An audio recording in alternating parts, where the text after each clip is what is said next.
कार्यक्रम या जिल्हा परिषद पूर्ण प्राथमिक शाळा शिरवली या शाळेमध्ये जो कार्यक्रम होणार आहे तो कार्यक्रम तुम्हा सर्वांना माहिती आहे. कैलासवासी विजय दत्ताराम चव्हाण विज्ञान कक्षाचा आज आपण उद्घाटन करणार आहोत. आणि गेली 35 वर्ष उत्कर्ष मंडळ या शैक्षणिक क्षेत्रामध्ये काम करतोय. खरं म्हणजे कोथवडे सर शैक्षणिक क्षेत्रामध्ये शैक्षणिक साहित्य वितरण हाच मंडळाचा मुख्य उद्देश नाही, तर त्यासोबत अशा काही ज्या चांगल्या शाळा आहेत त्या शाळेमध्ये चांगले शिक्षक आहेत ते विद्यार्थ्यांसाठी काहीतरी वेगळं करण्याचा प्रयत्न करत आहेत.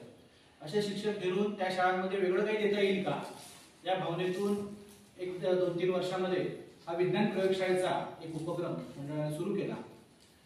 आणि खरं म्हणजे गेल्या वर्षी मधुकर पवार साहेबांशी माझं बोलणं झालं आणि त्याच्यामध्ये प्रस्तावित आमचं वाटूळ गाव होतं, सुधीर माहिती आहे सगळा विषय.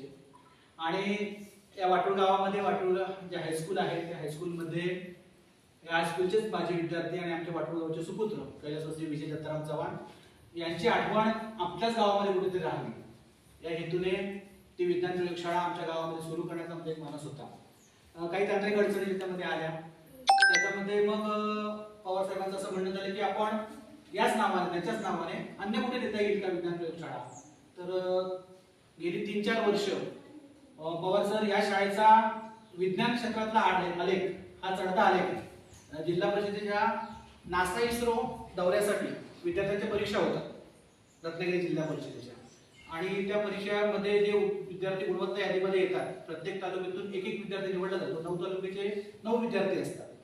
असे गेले सलग 4 वर्ष या शाळेचे 4 विद्यार्थी नासा आणि इस्रोसाठी गेले. Very good. विज्ञान क्षेत्रामध्ये जर इथले शिक्षक एवढं चांगलं तरुणमुळे काम करतात, किती ग्रामीण भागामध्ये शाळा आहेत मला माहिती आहे. मग अशा विद्यार्थ्यांना कुठेतरी एक स्वतंत्र प्रयोगशाळा असावी असं माझ्या पटकन लगेच शेरोली शाळेचं नाव डोळ्यासमोर आलं. पवार साहेबांशी बोलणं केलं.